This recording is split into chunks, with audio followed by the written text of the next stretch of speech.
আজকে এই বিয়ানীবাজার থানার প্রেস ব্রিফিং উপলক্ষে আয়োজিত এই অনুষ্ঠানে আজকে আমাদের আহ্বানে যেসব প্রিন্ট ও ইলেকট্রনিক মিডিয়ার সাংবাদিকবৃন্দ এখানে এসেছেন, আমি সকলকে সিলেট জেলা পুলিশের পক্ষ থেকে শুভেচ্ছা জানাই। আপনারা অবগত আছেন যে সিলেট জেলার অপরাধ দমন, আসামি গ্রেফতার ও জেলার সার্বিক আইন শৃঙ্খলা রক্ষায় মাননীয় পুলিশ সুপার জনাব আব্দুল্লাহ আল মামুন বিপিএম সেবা মহোদয়ের নেতৃত্বে জেলা পুলিশ নিরলসভাবে কাজ করে যাচ্ছে। জেলায় সংঘটিত সকল সংঘবদ্ধ অপরাধ, ভিকটিম উদ্ধার, মাদক, খুন, ধর্ষণ, চোরাচালান, জুয়া, পরোয়ানাভুক্ত ও চাঞ্চল্যকর মামলার আসামি গ্রেপ্তারে সিলেট জেলা পুলিশ সর্বাধিক গুরুত্ব দিয়ে কাজ করে থাকে। গত 8/6/2024 তারিখ সকাল আনুমানিক 6:30 ঘটিকার সময় বিয়ানীবাজার থানার 2 নং চারখাই ইউপির অন্তর্গত চারখাই বাজার থেকে 100 গজ পূর্বে লালপুর নামক স্থানে একদল দুষ্কৃতিকারী কর্তৃক দেশীয় অস্ত্রের মুখে ট্রাক চালক তার সহযোগে জিম্মি করে 400 বস্তা চিনি নিয়ে যাওয়ার একটা অভিযোগ আমরা পেয়েছি। উক্ত অভিযোগ আমাদের থানা পুলিশের কাছে আসা মাত্রই আমরা অভিযান এটা উদ্ধারে তৎপর থাকি। উক্ত ঘটনার প্রেক্ষিতে বিয়ানীবাজার থানা পুলিশ একাধিক টিম বিভিন্ন জায়গায় কাজ করে বিভিন্ন ধরনের আলামত এবং মালামাল উদ্ধারে তৎপর থাকে।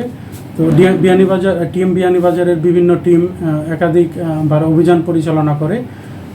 বিয়ানীবাজার পৌরসভার সুপতলা শাকিনস্থ জনৈক আব্দুর রহমান সাবিবের বসতবাড়ির পশ্চিমে চারা বাগানের ভিতর পরিত্যক্ত অবস্থায় ত্রিপল দ্বারা মোড়ানো 80 বস্তা চিনি এবং উদ্ধার করতে সক্ষম হই। সাথে সাথে বিয়ানীবাজার থানার পৌরসভার অন্তর্গত নিদনপুর শাকিনস্থ তাজউদ্দিন মিস্ত্রির বসতবাড়ি হইতে ব্যবহৃত একটি নেভি ব্লু ও সিলভার কালারের পিকআপ জব্দ তালিকামূলকে জব্দ করা হয়।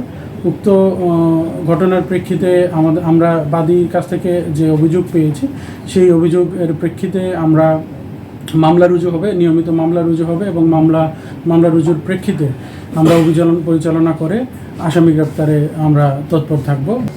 আচ্ছা, আমার একটা প্রশ্ন হচ্ছে যে জায়গায় ছিনতাইটা করছে সেখানে বিয়ানীবাজার থানা পুলিশের বিশাল একটা অংশ আছে, চারখাই পুলিশ পাড়ি। তো আমরা যতটুকু জেনেছি, আপনাদের তো সোর্স আমাদের চেয়ে আরও হেভি থাকে, যে ঠিক চারখাই ইউনিয়নের পরিষদের সামনে থেকে এই চিন্তাটা করছে। তাহলে সেখানকার পুলিশের ভূমিকাটা কি ছিল? সেখানকার যারা দায়িত্বশীল ছিলেন তারা কি প্রভাবিত ছিলেন? আর তারা যদি প্রভাবিত থেকে থাকেন তাহলে আপনাদের করণীয়টা কি?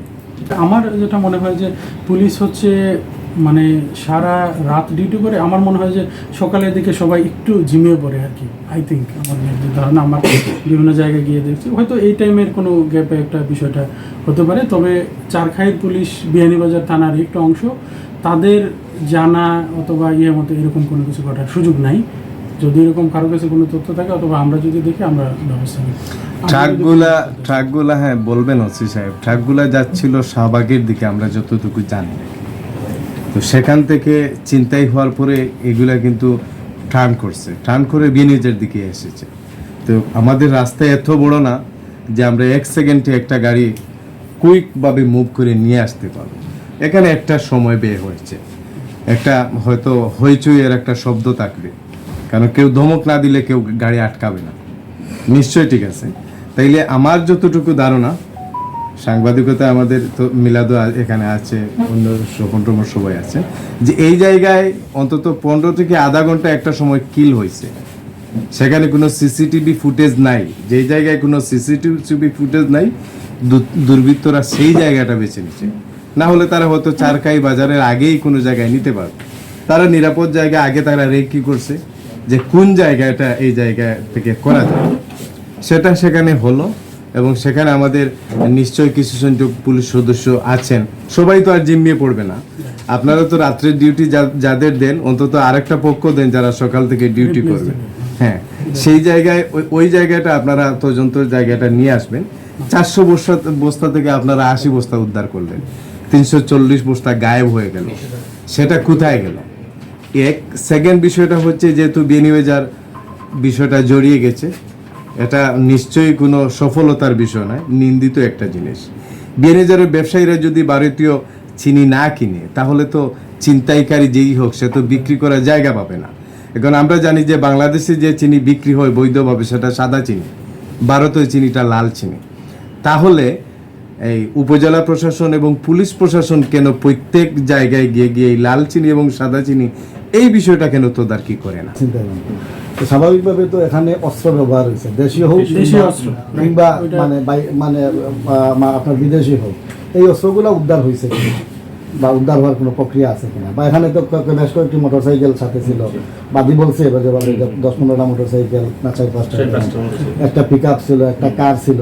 তো আমরা যতটুকু জানি যে কারটা পৌর শহরের আশপাশে কোথাও আছে, আমার কাছে যে ইনফরমেশন আছে, বা মোটরসাইকেলগুলা একটা ছাত্র সংগঠনের বিশেষ ছাত্র সংগঠনের নেতাকর্মীরা এইগুলা ব্যবহার করেছে।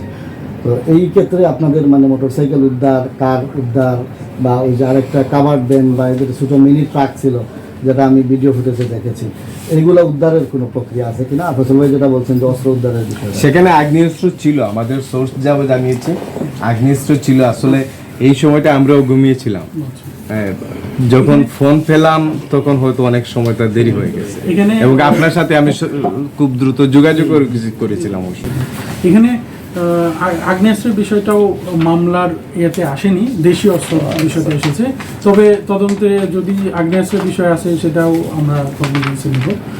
আসলে মানে উনি দাবি করেছেন যে দেশীয় অস্ত্র, তো তদন্ত যেটা আসে আমরা দেখব যে আগ্নেয়াস্ত্র কী অস্ত্র ব্যবহার এবং সেটা উদ্ধারের জন্য অভিযান আমরা রাখবো। এটা একটা প্রক্রিয়ার মধ্যে আছে, আমরা আশা করি যে এটা একদিন হবে, সময় সাপেক্ষ ব্যাপার। তো আপনাদের আমি আবারও সবাইকে ধন্যবাদ জানাচ্ছি, এত শর্ট টাইমে আমাদের আহ্বানে এসেছেন। আমি সবাইকে ধন্যবাদ জানিয়ে আমাদের এই ফর্মালি এটা শেষ করছি।